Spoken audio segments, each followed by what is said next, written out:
Good afternoon once again. This is the last lecture of Module 1. This lecture is entitled Territory. Enjoy.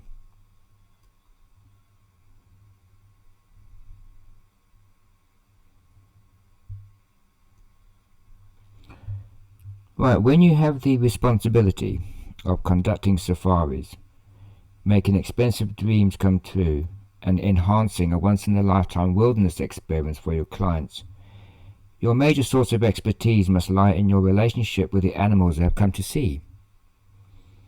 As a qualified safari guide, hunter and game ranger, I have used extensively the standard conduct of approach utilized by a company called FAGASA, which stands for Field Guides Association of Southern Africa. This is how to approach a dangerous or non-dangerous animal without causing the animal distress, or cause it to change its behavior pattern, which, if it did, would constitute interference, causing a potential dangerous situation or betraying the tolerance of the animal being approached. The standard is called the Circle of Awareness, and the picture you see there is of the guidebook that we as safari guides and game rangers use. The first circle is called the Comfort Zone. This is where the animal becomes aware of your presence, but does not feel threatened or feels it needs to stop doing whatever it was doing. Distance is always a very critical factor. The second circle is called the Alert Zone. This is when the animal is now alerted to a possible situation, starting to redirect sensors that were previously contained towards you. Noise, distance, and a threatening body posture are often the causes of this, and the experienced safari guide would be very foolish to go beyond or reach this level. The third circle is now called the Warning Zone. The animal clearly sees you as a threat and is starting to ready its responses accordingly. Adrenaline starts to flush the system, sensors become highly alert, fear and panic are now starting to bubble to the surface, and visible signs of stress are apparent. Mock charges are normally utilized to try and scare you off. Now, nobody on safari should be anywhere near this situation for obvious reasons. The fourth and the final circle is called the Critical Zone. This is it. The response is sudden and dramatic. Then we get what we call the flight or the fight syndrome, or response. Flight.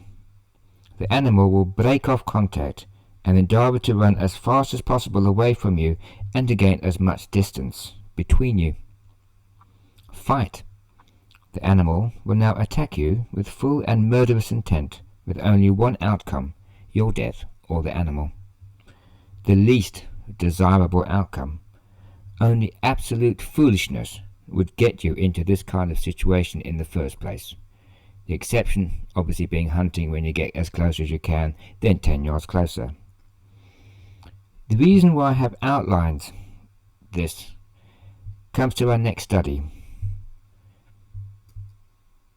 Home rangers, territory and personal space. Now, home range. What is a home range? Simply put, a home range is an individual living in a varied population with different or same species.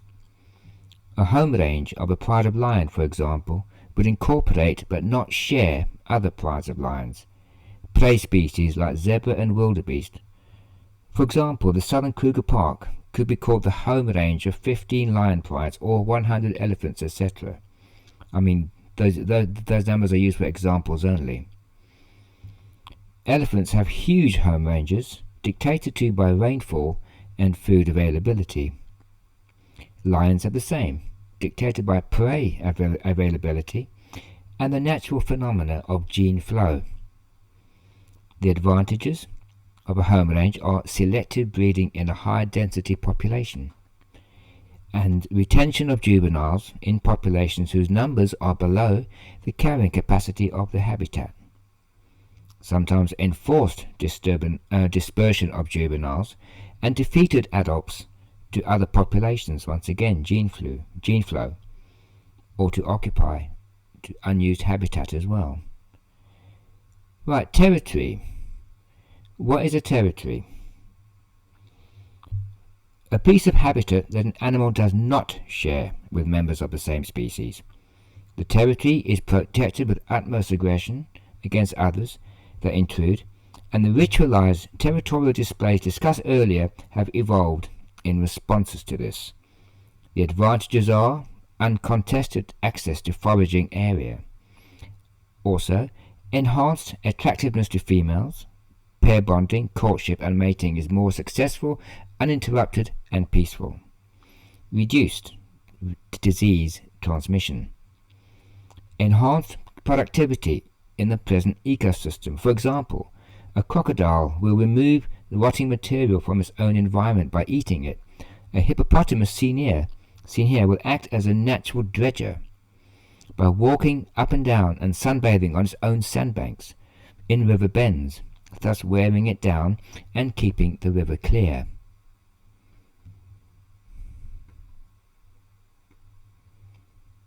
Bear with me.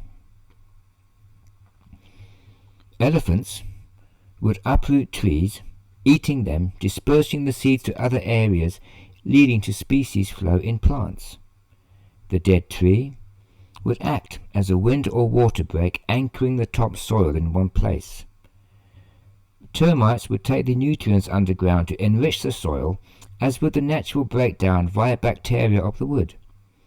Bacteria eaten by insects, which in turn are eaten by birds, which then defecate back onto the soil, and so the circle goes on. An animal will first establish the territory, solidify the territory, then actively defend that same territory with great advantages to both itself, its species, and the greater environment. Any interference by ourselves can and often does lead to disastrous consequences. Any hunting of prime species leading to a less effective gene flow. The destruction of habitat leading to increased competition between individuals and corresponding death rate with once again a more localized interrupted gene flow. And natural disasters like flooding, erosion, politics that destroy ancient migration routes, boxing in gene pools that need to flourish via a varied diet that only a distance will allow. It has once been calculated that a single elephant herd once wandered the whole of Africa, then halfway down again more or less, before the elders would die out, the baton being passed by trunk to the next generation. Such a varied diet would enhance the tusk size, get to bolster the immunity system, and generally be less of a negative impact on any ecosystem that the herd would pass through. The game fences have since stopped all of that. Personal space. What is personal space? Simply put, it is our comfort zone, the invisible barrier that we alone control and allow or disallow anyone in. Even a baby rhinoceros will let you know if you get too close by spreading its ears and giving a tiny aggressive charge. Many species of animals have the same irritation and needs regarding personal space. I've often seen male lions cuddling and then hitting cubs because they get too close. Sometimes the little baby rhinoceros will run ahead in front of its mother to see what it is, but then run back to mother if it feels threatened. Now, what is the relevance to ourselves with all this? I mean, if you take, for example, let's go down. I mean, they have the same irritations as us. Elephant mothers sometimes annoyed with the calf, hit it with a trunk. Sometimes you go to gorillas and they allow you into their personal space. Okay, so what is the relevance to this with regards to ourselves? Well, I was raised on a farm in South Africa. Huge open fields, interspersed with acacia and conifer woodlands. Our boundaries were a stream, a river, a hill, although having livestock required us to have fencing up as well. We had our stone house and farm staff. They had their own compound and servants' quarters well within our farm boundaries. I learned to hunt and fish on my own in the wide open spaces, and often went to stay on other farms of my friends to hunt and fish on their lands. It was a carefree existence under wide African skies with sunburnt shoulders, waiting for the supper call to come back from whatever I was hunting, stalking, or fishing at the time. Have a shower, a meal, then to curl up in front of the radio, televisions not being available at that time. Sometimes my father would pop into town and get a film, which in those far-off wonderful days was the old reel-to-reel actual projector, whose casing also housed a speaker for sound. Hanging a white sheet onto the barn wall and arranging some hay bales to act as chairs, we would invite other farmsteads around for a Saturday night film show.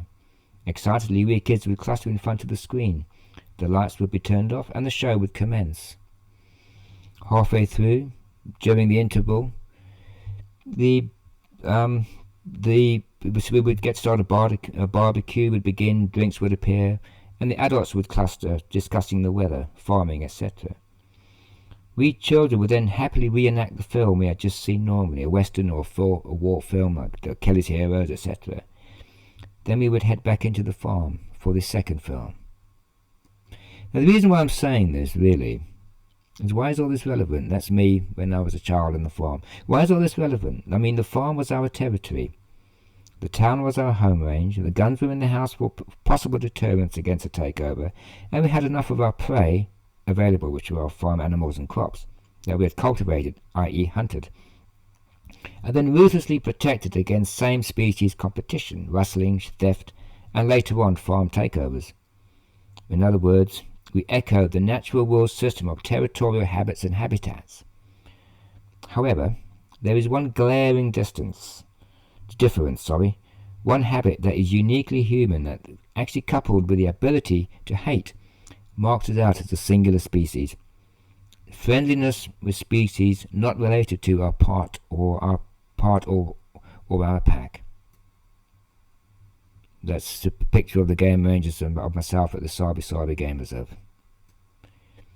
Now, chimpanzees are very social with their family group. They will play together, argue together, and will endeavour to perfect the complicated pecking order that is the subject of so much scientific study. All the hallmarks that we identify with are present: love, discipline, curiosity, all held under the protective presence of the alpha male, the boss, the leader, who is there to nourish, protect, and get to provide the warm glow of security. However, should a strange troop of chimps arrive in their area, instant war is declared. With punishing, vicious attacks, screaming and bloodletting, no sitting down over a bamboo refreshment, a cup of coffee, a huddled chat before wishing them on their merry way, will they come back again sometime wave? No, it's total war, a trait that is exhibited throughout the animal world. Animals will share a waterhole with other species, and also tolerate even same species, depending on conditions.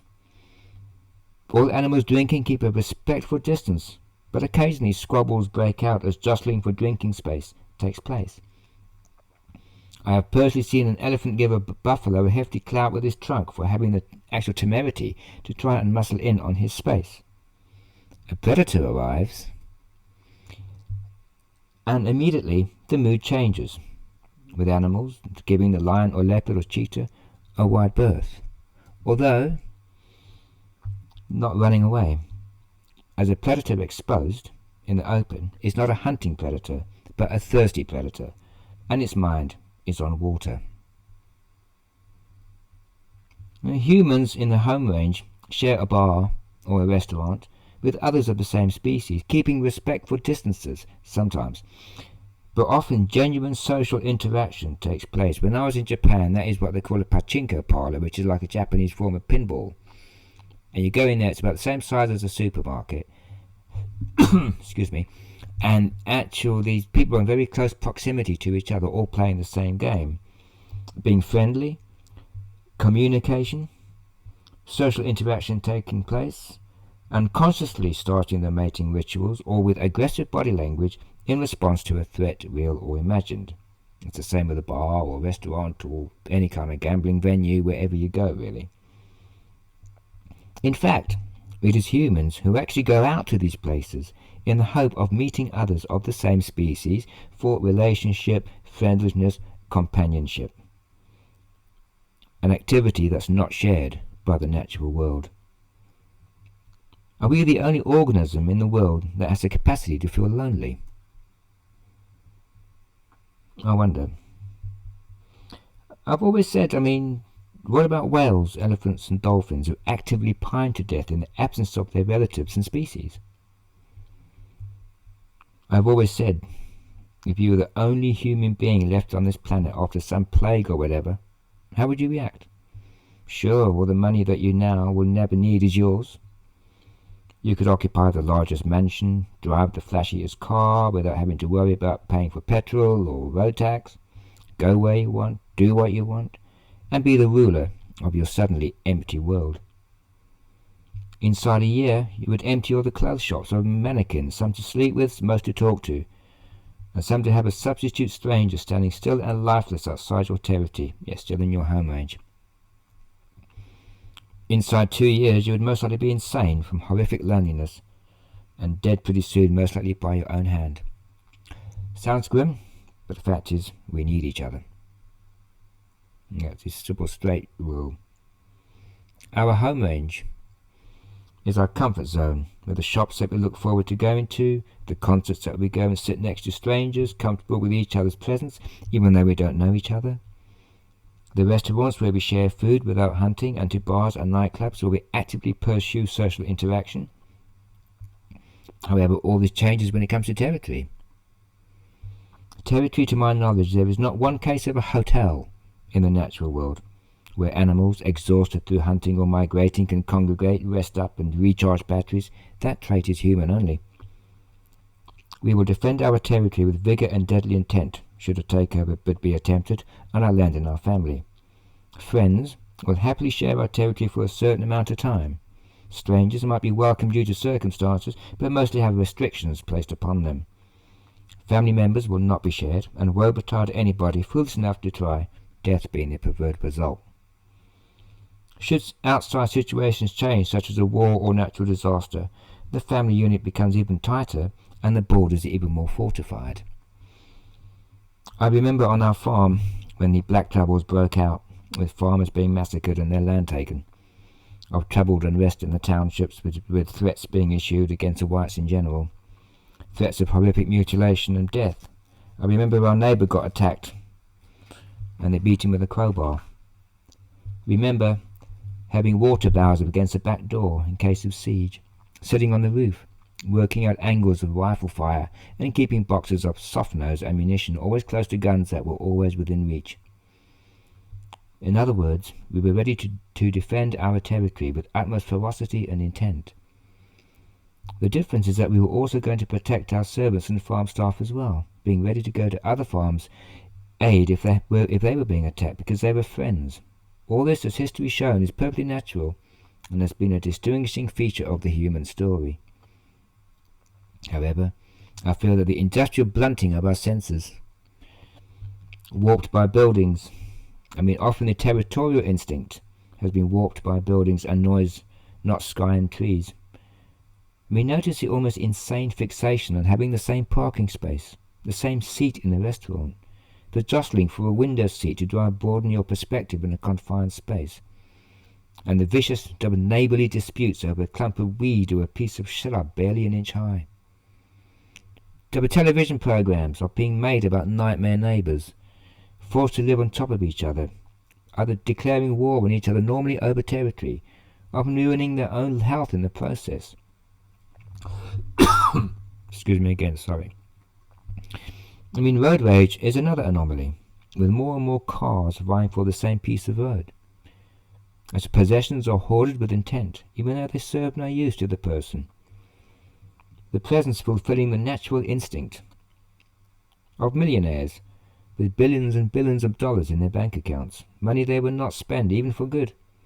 It is enough just to know it is there, and they will endeavour to keep on adding to it, watching the roomless castle grow higher and higher, yet doing or achieving nothing, a twisted territorial instinct. A very interesting study was done not so long ago about coyotes and their proximity to humans in inner and outer towns and cities. It was discovered that gangs of coyotes followed human gangs and utilized the same marking techniques with urine next to spray paint, calling at night, and amazingly even using the same landmarks, such as bridges, fences and buildings, to mark their territory.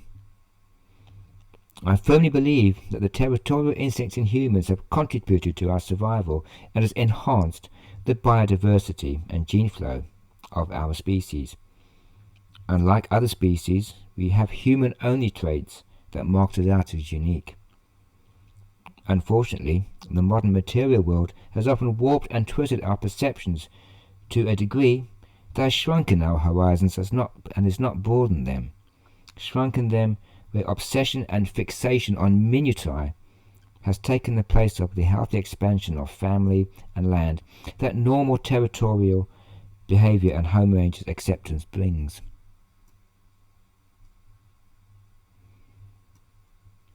Though we're getting closer and experiencing the natural world, I believe we can and we will reformat our instincts, rewire our brain, and bring on the latent correct behavior patterns, the channel lusts and territorial instincts to their correct places, which will lead to a happier, more fulfilling life, full of its heightened and fulfilled senses. We need to get closer and embrace nature. And so we come to the end of this first game drive of this Soul Safari. On this drive, we delved into the different survival techniques utilized by both the natural world and the human environment. We have explored territory, aggression, and camouflage, amongst others. As this safari progresses deeper into the bush, we shall take a deeper look at the bush itself and get to grips with the more profound aspects of the knowledge we are soon to gain. Later on, as we get closer to our destination, I shall be concentrating more on our spiritual lives, but by that time you will have been in the bush long enough, gained deeper insight, and sharpened your mental edge to get the maximum impact of coming home to a destination you've never been before.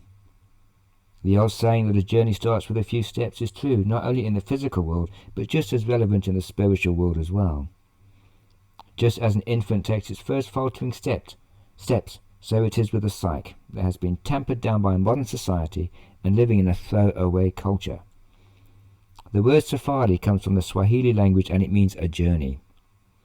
A journey that has a destination, whatever that may be. The aim doesn't have to be a building or a country. It can be an ideal, a pilgrimage, a philosophy. But every journey must have a destination, either realized or unrealized, and you will reach that destination whether you are aware of it or not. Now, when I was a boy, I was fascinated by pathways and always wanted to know where they led to, what was on the other end, what was experienced on the way, etc. Every time I saw a game trail or a path in the bush, I was compelled to follow it, often getting lost in the process and sometimes finding situations that were dangerous yet compelling. I still have this compulsion today. Often I plan a walk with my dog to last about an hour, then come home 4 or 5 hours later, having found a path and followed it always with the most rewarding and spectacular results that made it worthwhile, even though having an upset wife is not that worthwhile in the end of it. So it is with our spiritual journey as well. We have found a pathway to our spiritual world, and I've just finished the first part of this safari to find it. Stay with us. The scenery is going to be forever changing, fascinating and ultimately rewarding, not to mention life-changing. We shall get to forge a deeper relationship and understanding of the animals we met on this safari and ultimately with ourselves. Finishing with a picture of one of my favourite pathways deep in the English countryside. Only I know where it goes, And only I know the treasures that wait at the other end. And I'll see you on Module 2. Thank you.